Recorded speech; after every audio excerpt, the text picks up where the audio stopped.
would like to say that for our own well-being, we depend on the digestive system. And today we are presenting before you the digestive wellness. So right now I will introduce you to the August gathering one by one, and they will come and speak about their department, the services, the difficulties, the cases that we do, the practices that we follow, and you can ask them questions once they finish their deliberations. So one by one I would like to welcome Dr. Sujit Chaudhary, the head of the Department of Medical Gastroenterology in Manipal Hospital, Broadway. So please take your seat. Next is Dr. Dev Kumar Rai, who looks after the surgical gastroenterology as a head of the Department of Surgical Gastroenterology.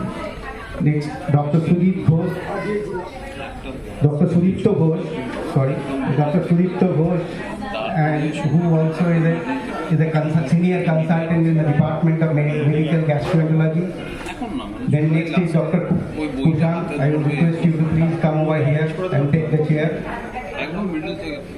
And one by one from my right, Dr. Sujit Chaudhary, to last is Dr. Kushan Sengupta. They will present their department and their case in small overview, and then I will open it to all of you to ask questions.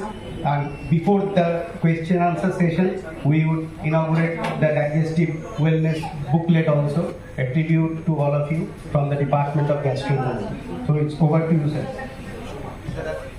ভর্তি তার দুটো কারণ, একটা হচ্ছে bad food আর second হচ্ছে obesity. কারণ কাজকর্ম করছে না, কেউ মোটা হয়ে যাচ্ছে, বাচ্চারা মোটা মোটা বাচ্চা হচ্ছে সব, তারা সব খাচ্ছে সুইগি জোম্যাটো, আচ্ছা বাবা মারা বলে রাখতো ও কিচ্ছু খায় না, তো না খেলে তো এটা হতে পারে না, হ্যাঁ। এবং খাচ্ছে মানে কি ভুলভাল খাওয়া দাওয়া খাচ্ছে, আর খেয়ে গলস্টোন নিয়ে হাজির হচ্ছে 100। সেদিন আমি অপারেশন করেছি 15 বছর বয়স ছেলেটা, 108 কিলোস উইথ গলস্টোন। তো এগুলো হচ্ছে এই লাইফস্টাইল মডিফিকেশন। তাদেরকে প্রপারলি এক্সারসাইজ করানো, ডায়েটের রেস্ট্রিকশনস দেওয়া, সেগুলো করতে হবে। শাকসবজি খাবে, মাছ মাংস খাবে, সবই খাবে, প্রেফারেবলি হোম ডায়েট। যখন দরকার মাঝে সাঝে বাইরে খাবে, একটু বেটার জায়গায় খাবে আর কি, যেটুকু পসিবল, না তো এই গ্যাস অম্বল সমস্যা থাকবে। আর সেকেন্ড মোস্ট ইম্পর্টেন্ট হচ্ছে ওয়াটার। আমি সব পেশেন্টকে বলি যে আপনি কি জল খান, এবং একটু ডিস্ট্রিক্টে গেলেই ওখানে জলে প্রচন্ড রকম ওই সলিড পার্টিকেলস থাকে, তাতে প্রচন্ড কনস্টিপেশন হয়, ডিসপেপসিয়া হয়। জল চেঞ্জ করলেই তারা অনেক বেটার হয়ে যায়। আরও বা এই জাতীয় কিছু ফিল্টার অনেকে এখন কিনে খায়, বটলের জল আর কি, কারণ জলটা ইজ ভেরি ইম্পর্টেন্ট। এবার তার মধ্যেও পেটের রোগ হয়, কেউ এসে বলে ডাক্তার আমি তো জল বিসলেরি খাই, তাহলে আমার কেন হচ্ছে? বলে আপনি তো বিসলেরি জল খাচ্ছেন, থালাটা ধুচ্ছেন কিসে? কলের জল, সেই থালায় তো খাচ্ছে। So there are source of contamination, অনেক কিছু আছে, সেগুলো কেয়ারফুল থাকতে হয়। Doctor Sujit Chowdhury sir already চর্চা করেছিলেন একটা ইনস্ট্রুমেন্টের সম্বন্ধে, ওটার নাম হচ্ছে এন্ডোস্কোপিক আল্ট্রাসাউন্ড। তো কিছুদিন আগে আমাদের হসপিটালে একজন ভদ্রমহিলা ভর্তি হলেন, 24 বছর বয়স, পেটে ব্যথা হচ্ছে, মেদিনীপুর বাড়ি, খুব পেটে ব্যথা হচ্ছে। বাড়িতে কেউ বললো কি কলকাতায় অত ভালো চিকিৎসা হয় না, আপনি হায়দ্রাবাদ চলে যান। পেশেন্টটা হায়দ্রাবাদ চলে গেল। হায়দ্রাবাদে যা হয়, এন্ডোস্কোপি করলো, কোলোনোস্কোপি করলো, ওষুধ লিখে দিল, তারপরে পেশেন্টটা ফেরত এলো।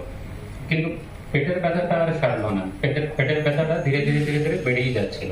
তারপরে পেশেন্টের আরম্ভ হয় জন্ডিস, চোখ হলদে হয়ে যায়, পেছাব হলদে হয়ে যায়। তখন পেশেন্টটা আমাদের কাছে আসে, তখন ডায়াগনোজ করে জানা যায় কি ওনার প্যানক্রিয়াসে একটা টিউমারের মতো লাগছে। তো এখন প্যানক্রিয়াসের টিউমারটা যখন আমরা ভাবছি সিটি স্ক্যানটা করে, তখন ওইখান থেকে তো আমাদের বায়োপসিটা নিতে হবে। তো আমাদের কাছে এখন নতুন একটা টেকনোলজি এসছে, যেটাকে এন্ডোস্কোপিক আল্ট্রাসাউন্ড বলা হয়।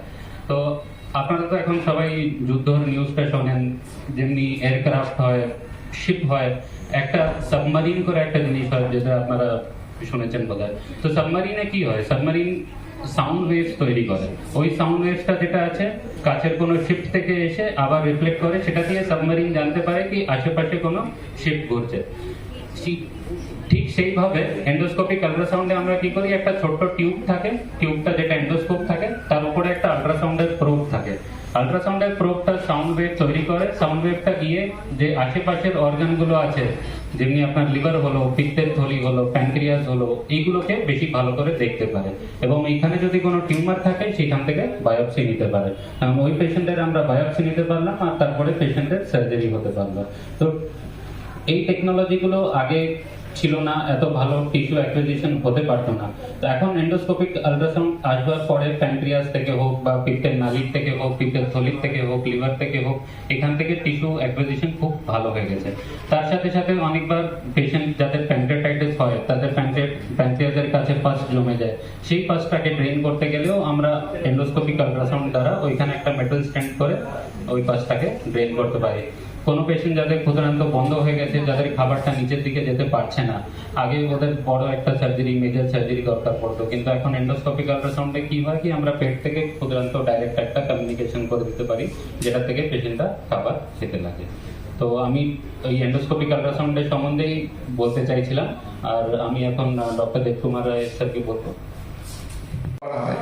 কিন্তু ধরুন আজকে কারোর পেটে ব্যথা হচ্ছে বা কারোর গ্যাস অম্বল হচ্ছে, তাকে প্রথমে আমরা গ্যাস্ট্রোএন্টারোলজি জেনারেলি করা হয়, তারপরে আমরা ইনিশিয়াল অ্যাসেসমেন্টের পরে আমরা ডিসিশন নিই এরপরে আমরা কোন দিকে যাব।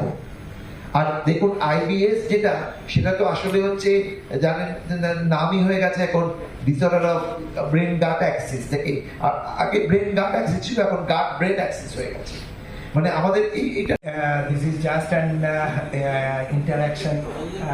I can speak in, I think that Bengali will be better for মানে so আমরা এখানে মানে আপনাদের সাথে একটু ইন্টারঅ্যাক্ট করছি যে আমাদের মণিপাল ব্রডওয়েতে যে গ্যাস্ট্রোএন্টারোলজি সার্ভিস আমরা দিচ্ছি, প্রোভাইড করছি, সেটা কতটা মানে that is how much we are giving and how much we are providing to the patients, and whether it is a total coverage of the all the gastroenterological problem আমাদের যে patients যারা আসছে আমাদের কাছে, সেই আমরা কমপ্লিট সাপোর্ট আমরা দিতে পারছি কিনা, কমপ্লিট কেয়ার।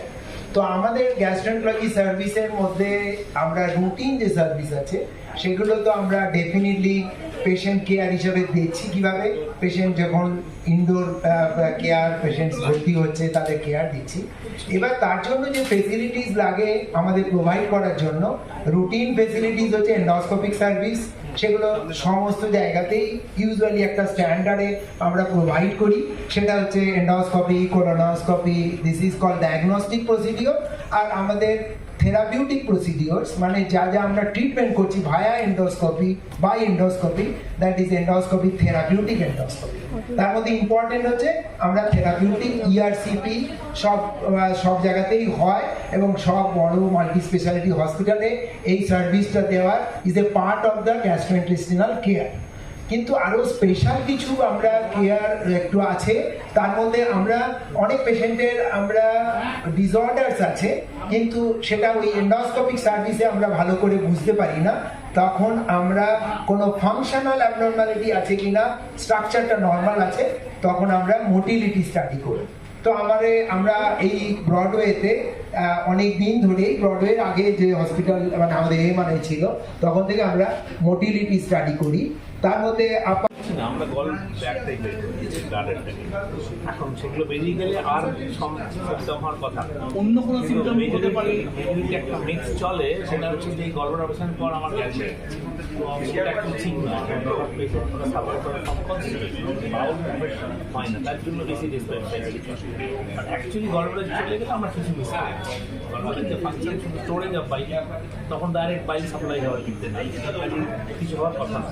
তখন আমাদের ভাবতে হবে যে অন্য কোনো সিস্টেম প্যানক্রিয়াস উইক হয়েছে কিনা বা তার কনস্টিপেশন আছে কিনা, সেরকম ঘুরে সিমটম হয়, তাহলে ওগুলো আমাদের বিভিন্ন সময় দেখি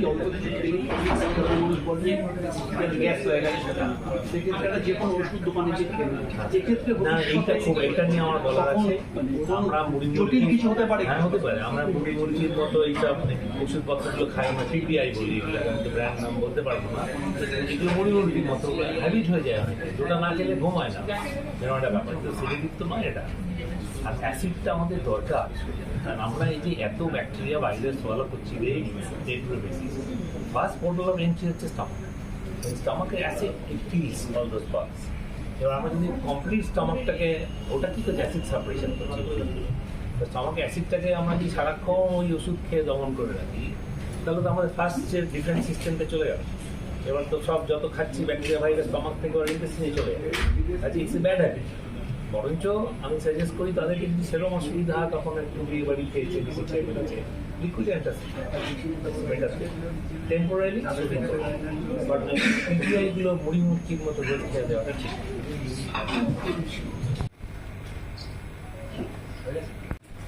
ডক্টর অরুণকে একটু ডেকে নেবো সরি